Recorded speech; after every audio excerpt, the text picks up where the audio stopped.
Amen. Okay, so we have a new study in the book of James, right? All right, and we told you last week that it is called wisdom literature.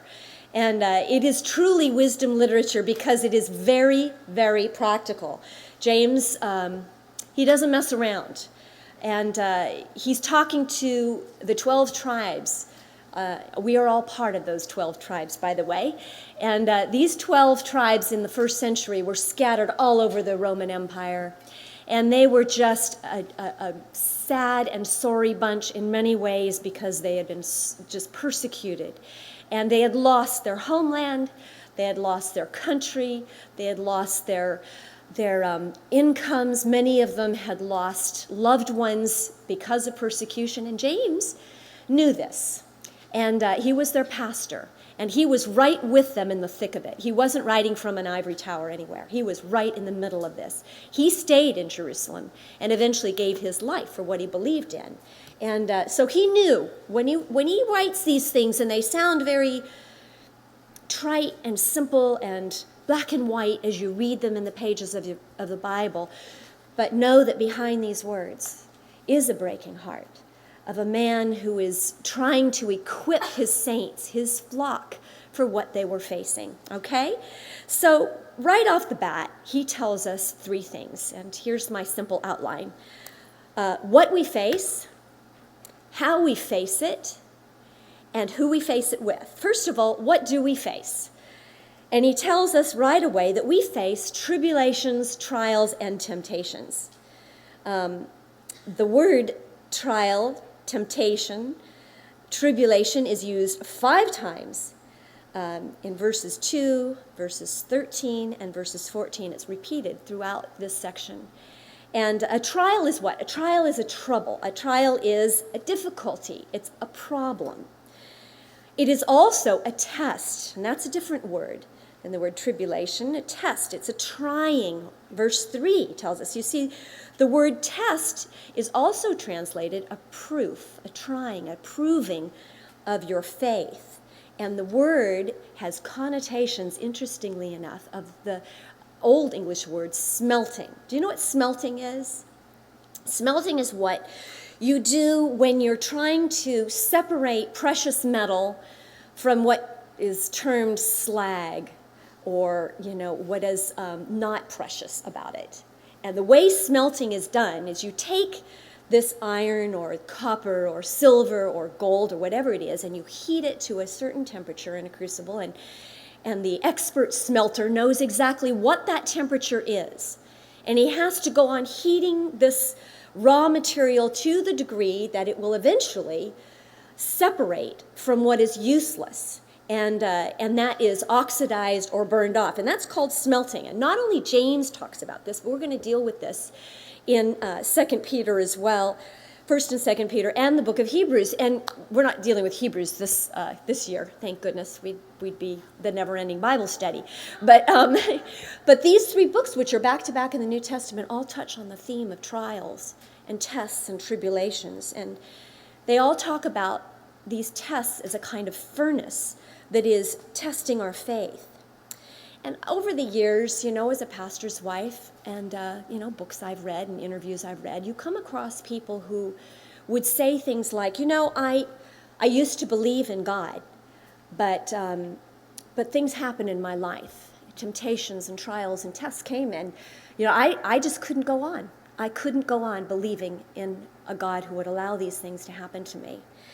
And, a person comes to mind like Ted Turner, who was raised in a home with faith. He was a religious man. He decided at a young age, very young age, as a teenager, that he didn't want to go into his father's business. He wanted to go into the ministry. He wanted to be a missionary, if you can believe that. But at age 14, his sister, Mary Jane, came down with lupus, and which is a horrible disease, a slow and painful disease that attacks every part of your body and your immune system, and she died. And after that, he could no longer believe in God. He said, I could not believe in a God who was supposed to be all-powerful and all good and who would allow this to happen. And he turned his back on God and walked away. Became the Ted Turner that we know today, an angry man, angry at God to this day. And we ask ourselves, how does this happen and why does this happen? And we're told right here, suffering is a kind of furnace, ladies, that will test whether your faith in God is real or not. And if someone walks away and never returns, it's simply because they did not have genuine faith. And this is so important, so important that we understand what James is preparing us with in these scriptures. Troubles and tests are something that are not if they will happen in our lives, they are when they will happen. And you can circle that word in that second verse there. When trials happen, how realistic this is.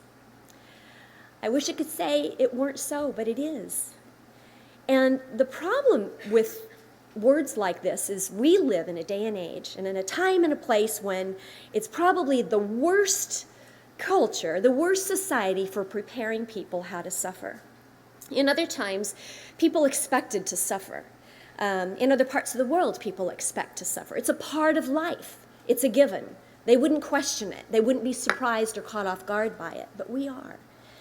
I think about some of the nursery rhymes that we sing to this day that come from other ages and other times and places, like Ring Around the Rosy, Pocket Full of Posies, Ashes, Ashes, We All Fall Down. That song was about the plagues that hit all of Europe, and many people died, and the ashes were speaking of the ashes of the bodies that had to be burned in order to try to stop the spreading of the plague.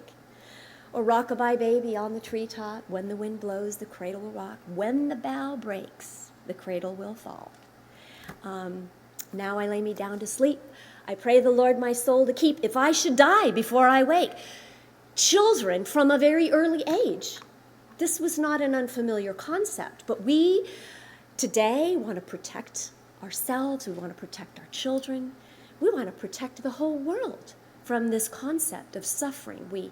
If you're sick, we put you in a hospital, we separate you. If you're old, you go in a convalescent home. If you're disabled, we hide you from society. It's a shame. It's not pleasant. You're not going to want to turn on the TV and see these things. We want to be amused and we want to be happy. This culture is a crybaby culture.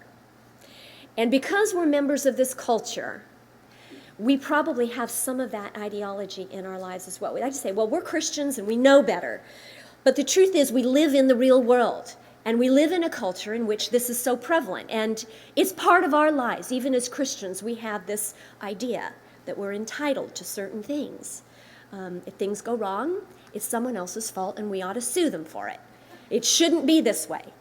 We're the most litigious society that's ever been in the history of man. Why? Because we feel we are owed a good life. But that's not the way it is.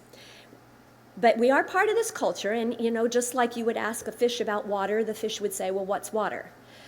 We live in the atmosphere in which we live. We breathe this air, we hear these things over and over again, and we are affected by it.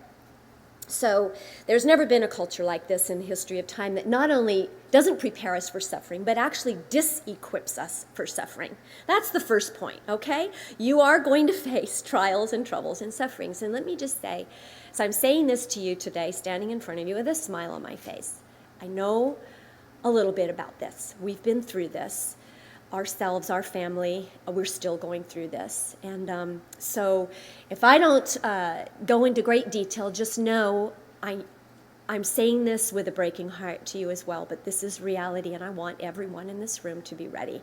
And especially those of you who are young, because I think when you're young, and young Christians especially, we want to protect you from trials and tribulations and tests. And the first thing we want to say is we want to separate you from any situation that might be challenging to you or difficult for you.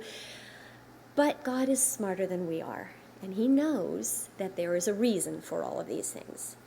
And the second point is, how do we face what we're facing, okay? It's a long passage that we have to deal with today, and we have limited time, so there's going to be things I'm not going to dive into. For example, verses 9, 10, and 11 about the rich man and the poor man. We're going to get to that later on in a few weeks in our study, so I'm going to leave that alone for today. But there are two things that I want you to see, and this will prepare you as to how you can face trials, temptations, and tribulations. And the first thing is a new perspective, okay?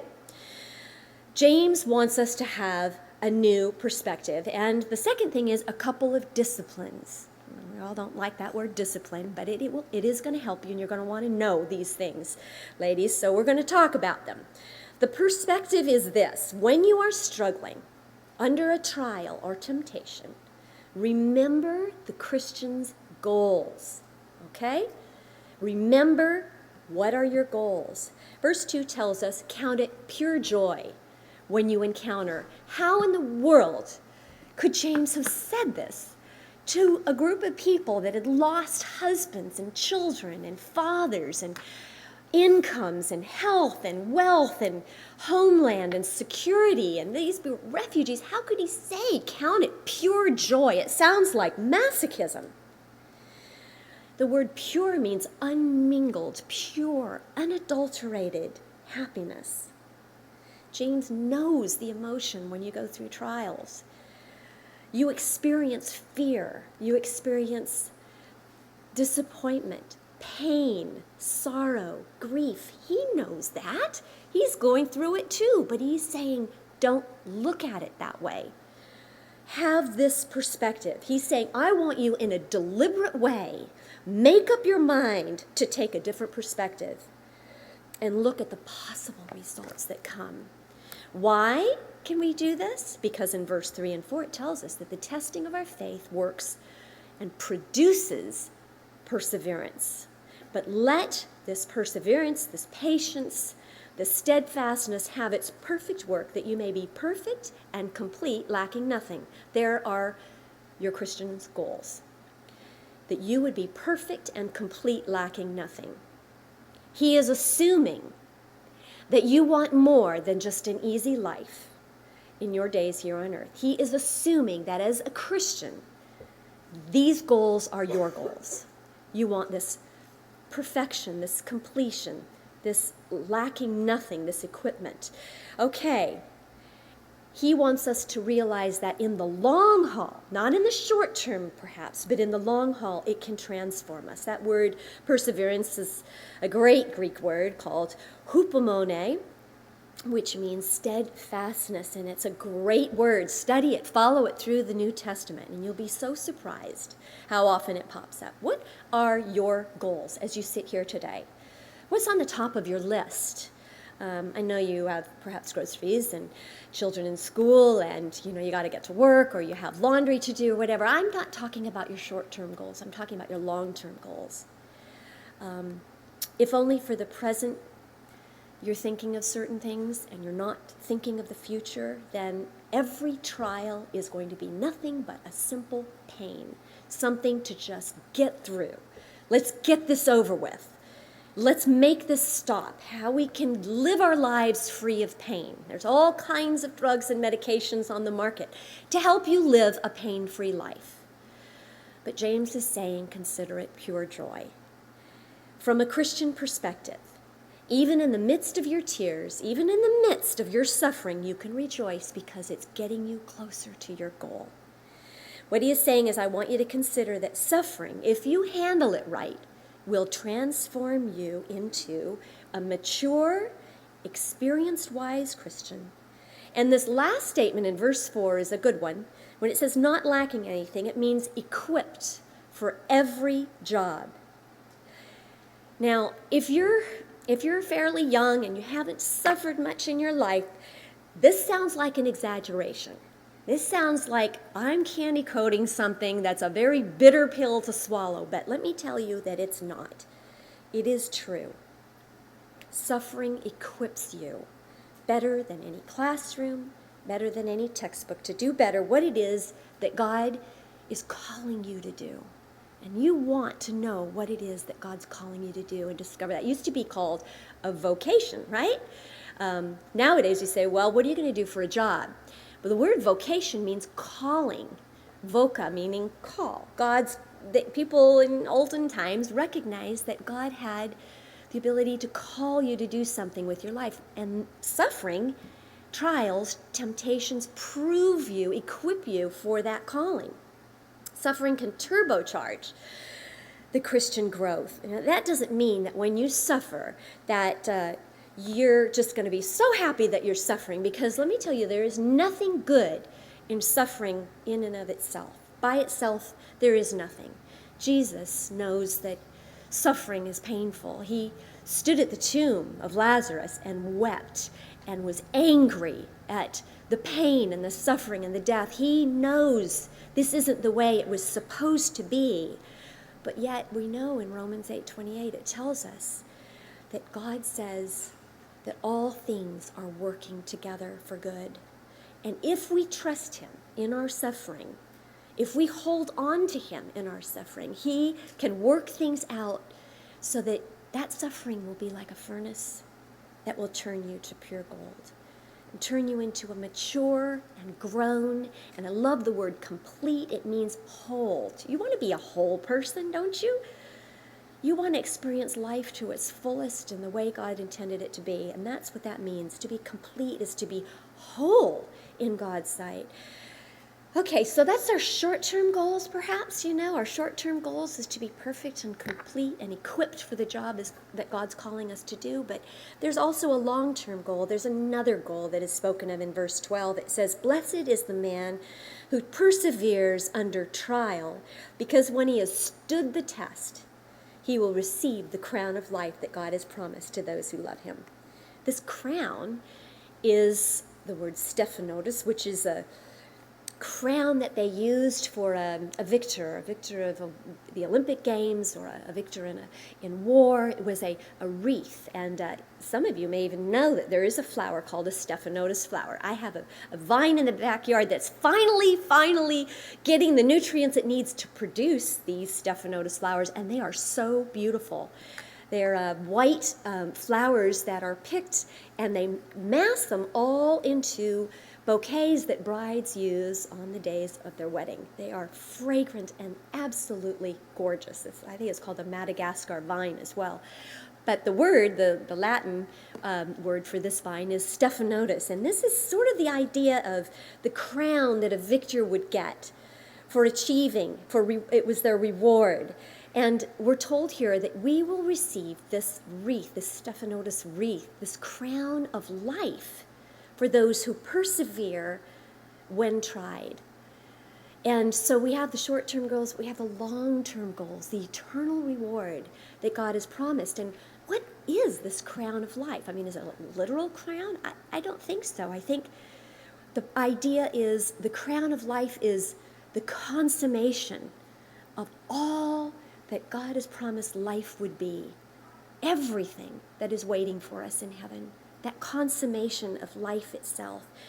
If all your value system is tied to this life, then this will make absolutely no sense at all to you. But if you, like Christians of all ages, cry, "Come quickly, Lord Jesus," you know what I'm talking about. You recognize that these tests and these trials are doing more than preparing you to serve God here on earth. They're preparing you for heaven.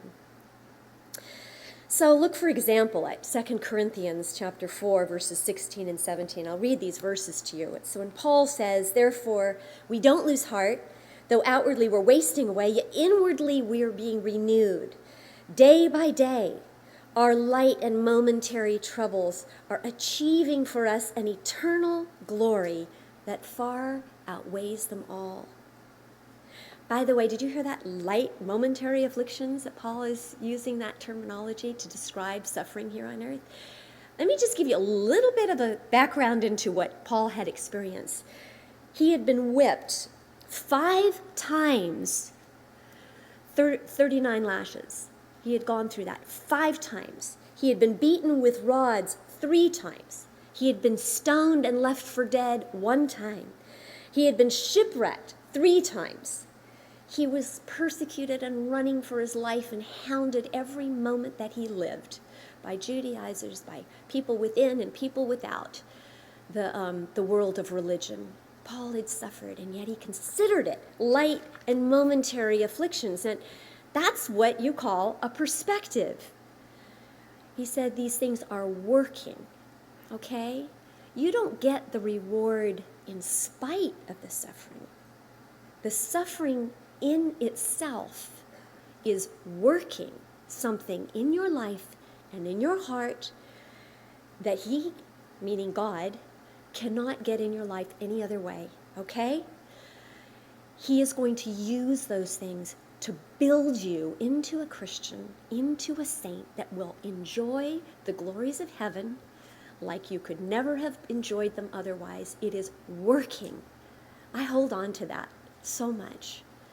In the tears and in the pain, there are times when it hurts so badly, and I think to myself, okay, the perspective is, if I bear this right, and I look to the Lord through this and hold steadfastly to what I believe, all of this is not wasted. It is working something in me that is preparing me to enjoy heaven like I couldn't have enjoyed it otherwise. Paul also talked about the thorn in the flesh. And he prayed 3 times that the Lord would take it away. And God said, no, my grace is sufficient for you because my strength is going to enter into you. It's that idea of proving or tempering steel. There's fire that tempers a sword so that it becomes so strong and unbreakable. And if it's not tempered, metal can crumble. It can break. But not when it's handled in the hands of an expert smelter. Trials show us things about ourselves that we could have never learned otherwise. Trials humble us. Trials break us. Trials show us our limitations. Trials give us empathy and compassion for other people. We don't run from sorrow when we see it in someone else's life. We can run to them and hold them and weep with them and not be embarrassed by it. Trials give you that perspective. Okay, so the perspective, that's one thing that helps you get through. That's how you face. The other one is a couple of disciplines, okay? And verse 6 tells us that if we lack wisdom, we are to ask of God. Simple, huh? Ask. If you lack wisdom, ask of God. Now, I know this verse is often quoted about asking God for wisdom in general, for what to do, who to marry, where to go, what job to take. But in context, as we look at these verses, it's specifically addressing the wisdom that we need to persevere in trial, okay? And we are told to do what? To ask. To ask. Simple, huh? To pray. Seek God in the midst of it. Wisdom that is there to specially help you get through suffering. Now, we know that trials are to make us mature, but there are some things that we never outgrow. Some things that we have to maintain a childlike attitude as long as we are growing in our faith and would like to consider ourselves mature Christians, and that is we never outgrow prayer. We never outgrow the fact that we need to go into our room, shut the door, get on our knees, and ask God, and simply ask him as a child would ask a father. I need this. I need your help. I need your strength. Show me how. Show me. Give me the wisdom. In the aftermath of Christopher's departure to heaven, we were given so many books, and we got so many comments on blog sites and Facebook and letters and emails and friends who came to us and sermons that were given to us and so many resources, and some of them were really helpful and some of them were not so helpful, and through them all we sifted through them asking God to help us. And those were some of the resources that God used to give us wisdom to how to get through what we were going through. But I must say, ladies, the greatest help to me on that day and since that day has been my quiet times alone with the Lord, where he was able to speak to me, where I was able to go face to face with my crucified and suffering and interceding Savior. And I learned in ways in which I couldn't even articulate to you this day the wisdom of how to persevere. I discovered something, and Greg discovered something so surprising, as close as we are, married as long as we've been married, that what ministered to me didn't necessarily always help Greg, and vice versa. When you're in a trial or you're going through a time of darkness, It's like free climbing. Have you ever watched free climbing on videos or on TV? It's when you climb, you watch these climbers that scale a sheer mountain cliffs without ropes. And they almost look like they're flies on a wall. They're just gripped. And they have special shoes and special chalk that they use and equipment that they use. But basically, it's just them and the mountain. And they have to get up it. And they are holding on and progressing so very, very slowly. Like I say, they're almost like watching a fly on the wall. In the suffering, what I discovered is God provided grips for me, toeholds for me, Bible verses, some things that people said, sermons that I heard. These were the things in which God shared his wisdom with me, gave me strength and perspective when I was beginning to slip. Found that I could catch on to one of these holds, and it would hold me until the next time. And I think in this kind of wisdom that James is talking about, you cannot just grit your teeth and barricade yourself in and pull the covers over your head and not progress.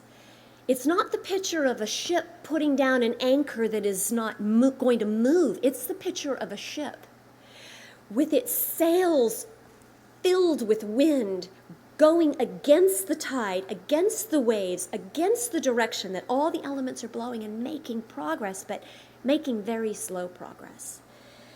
That's the kind of progress, the kind of prayer and reading that it sometimes takes to get through really difficult trials.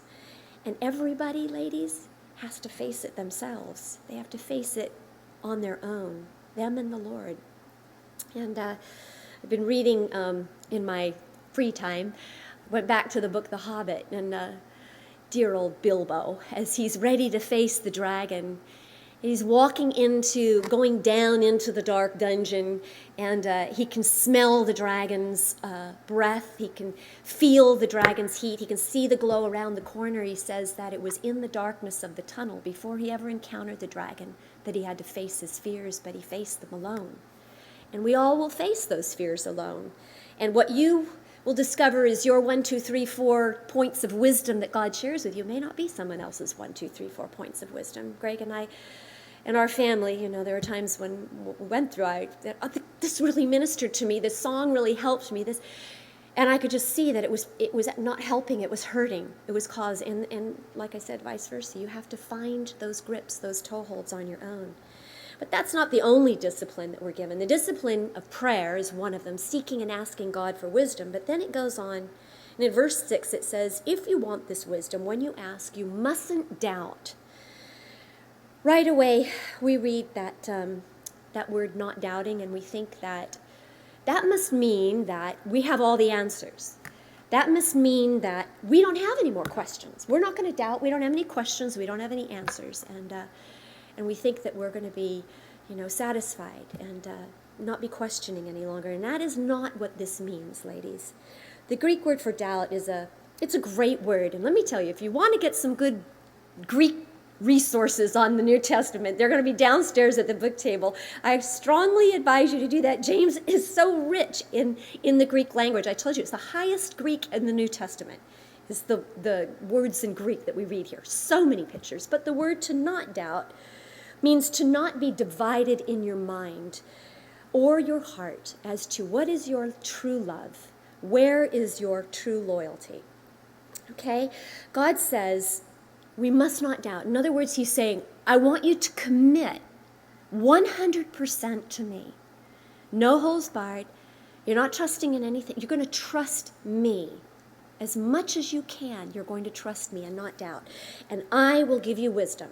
You want to say, oh no, God, you give me wisdom, and then I'm going to trust you. Tell me the answers, and then I'll proceed. But God says no. He says, you ask for wisdom, and you commit yourself to it, using the discipline of not being double-minded.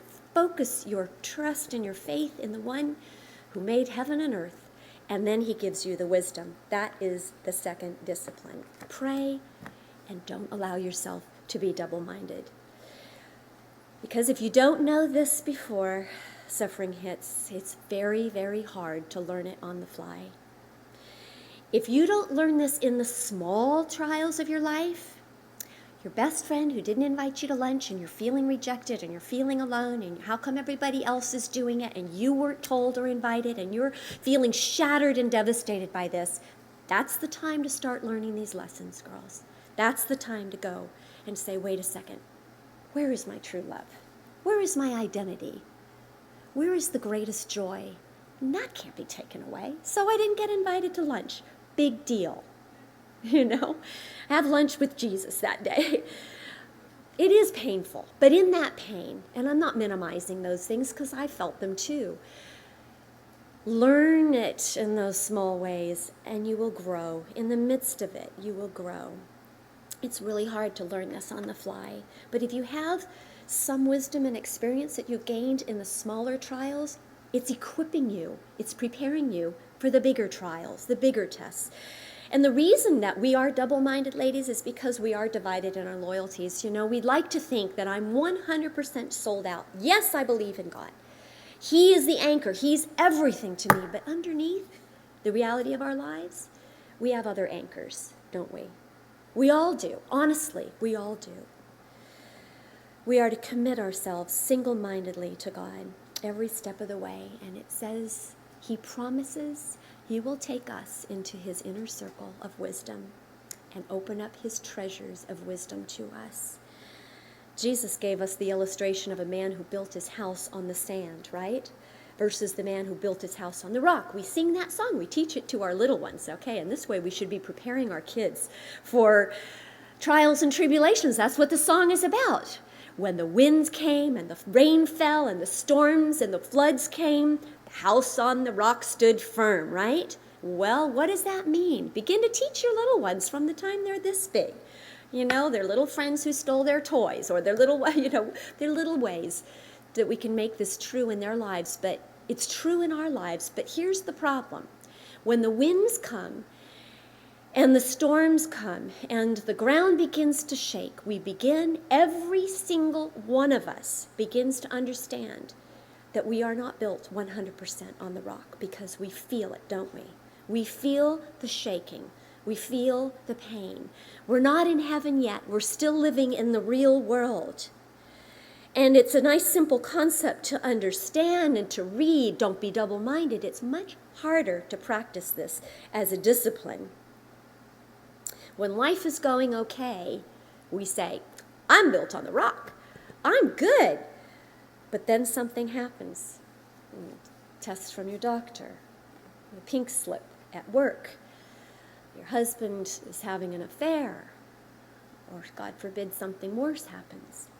And then you begin to realize that your whole house is tottering and it feels like it's going to come down. But here is the discipline, okay? I'm not shaming you for feeling that. I'm telling you that's reality. We all go through it. But here's the discipline. God in His grace is making you aware of the sand of your life. And the sand that you've built your life on is being pulled away by the tides. It's being blown away. That's a good thing. If you feel that tottering, here's what you need to do. You need to pick up your house and you need to move it onto the rock, inch by inch, step by step, trial by trial. You shift bit by bit your house more and more off of the sand and onto the rock. And you put yourself on that solid foundation and you dig down into it, okay? That is a discipline when you're feeling it. Remember where the stability is, okay? It's in Christ. It's in His Word. It's in the wisdom of His Word. It's in what He says is true and real and important and valuable in your life, not what you may think at the moment, all right? Okay, so that takes us to our last 2 points, and here's our first 2 points. Here's the last one. This is not mechanical, okay? This whole process is not something that you say, okay, get the right perspective, check, get the right disciplines, pray, don't be double-minded, okay, check. Now, these things are not going to come that quickly. They're going to come slowly, so be patient with yourself. In the middle of a trial, be patient. You're learning. It's working perseverance into you. But the final thing I want to leave you with today is, in order to face suffering with joy, you need to remember, when you're feeling abandoned and crushed, don't forget God's goodness. Don't forget who is there with you to face this. You're not on your own. Do you want the final proof? We're given it in these verses 16 and 17. It says, "Don't be deceived, my dear sisters. Every good and perfect gift is from above, coming down from the Father of heavenly lights, who does not change like shifting shadows." I love that statement. The Father of heavenly lights, who does not change like shifting shadows. Only here, those words, that description is used in the New Testament. There is no variation. There is no shifting. There is no transforming or changing. Hebrews 12 tells us to fix our eyes on Jesus, to turn our eyes on Jesus, to look upon Jesus. And that means to turn your eyes away from other things. Discipline yourself to see Him. And the most stable thing in all the universe, if we're going to talk about the reality, the physical world, what would you say is the most stable thing in all the universe? It'd probably be the stars, the sun, the stars, right? Not the seasons, right? They come and they go. El Nino and La Nina. Those are seasons and trends in nature, but those change, but the sun is fixed. The stars are fixed. The sun rises, though, and the sun sets, and there are shadows, right? The most stable thing, though, in the physical universe is the stars. We can navigate by them.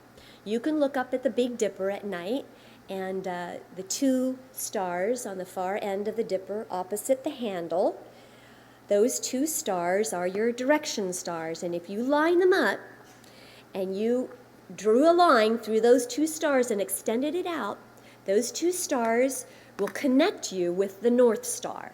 And by that, you always know where north is, okay? You may be without a compass, but if you have the stars, and if you can look up in the sky on a dark night and see the North Star, you can direct your way. In the woods, you could find your way. But in reality, this is an expanding universe. Even the North Star is moving gradually. The whole world is slowing down, fraction of a second each year, getting slower. The year is getting longer. The universe is slowing down. When we were in Hawaii, we were staying at a person's house, and from my window on the first night we were there, I saw through the blinds the moon, and we were on the beach, and I could see the moon shining on the water through the palm trees. And coming right through the window, actually shining onto my face, was this bright, bright moonlight. But as I lay there, I noticed the moon was moving, and the shadows were shifting, and it was changing. And the next night I was so excited because I thought I was going to see the moon in the same place, but it wasn't. The moon rose later, came up earlier, set later, and everything changed. That's the point. The universe, the world that we think of as so stable, is not stable. This universe, though it is unstable, we have a God that never changes. He doesn't change like shifting shadows. He is immovably, ineluctably, irremediably good. Those are some fun words, aren't they? Ineluctably meaning it's impossible for him. He necessarily has to remain good. He can't change. Ineluctably good. Irremediably good means he can't change. He cannot change. He doesn't have bad days. He doesn't get up in the morning and say, I'm so angry today. I'm going to take it out on a few of those human beings. God is always good. He doesn't have low blood sugar days, or he gets angry. But this is a broken and a sin-torn and a ravaged and a rebellious world. And yet, the one North Star is that God is good. And if it seems to us that God isn't good sometimes, that why isn't God stopping this pain? Why hasn't he changed this? Why isn't he fixing that? What we need to do is we need to go and tell him. You're only going to tell him what he already knows you have in your heart. If you're angry or disappointed or shattered, go to him and tell him. You're only saying what the psalmist said in the Psalms. It's honest. He knows it anyway. You might as well say it to him. But before you decide that God isn't good, I want you to think about two things, and I'm going to end with this. Do you want a God like the genie in Aladdin's lamp? Do you want a God who always does what you tell him to do? And if so, who's God? And who gets to hold the lamp today? Or do you want a God that is so big and so great and so incomprehensibly wise that he sometimes does things that we cannot understand? The second thing I want you to think about is this, that whatever you have lost, remember, God lost his son. Well, actually, he didn't lose him, did he? He gave his son. He willingly gave his son. And before you decide that God doesn't care, or God is too busy, or God is punishing, remember to measure things in terms of a little hill outside of Jerusalem. And I cannot tell you the comfort it has brought me to stand in my mind, in my imagination at the foot of the cross and watch him suffer and know he knows and know what he did for me. If you haven't discovered it yet, you will. Life will, at times, kick you in the teeth. This is a damned world, but God is good. The question is whether or not you'll come out like gold. You want final proof of God's goodness? Look at the cross. Fix your eyes on him. Don't be deceived. Don't be dragged away. Don't be led astray, dear sisters.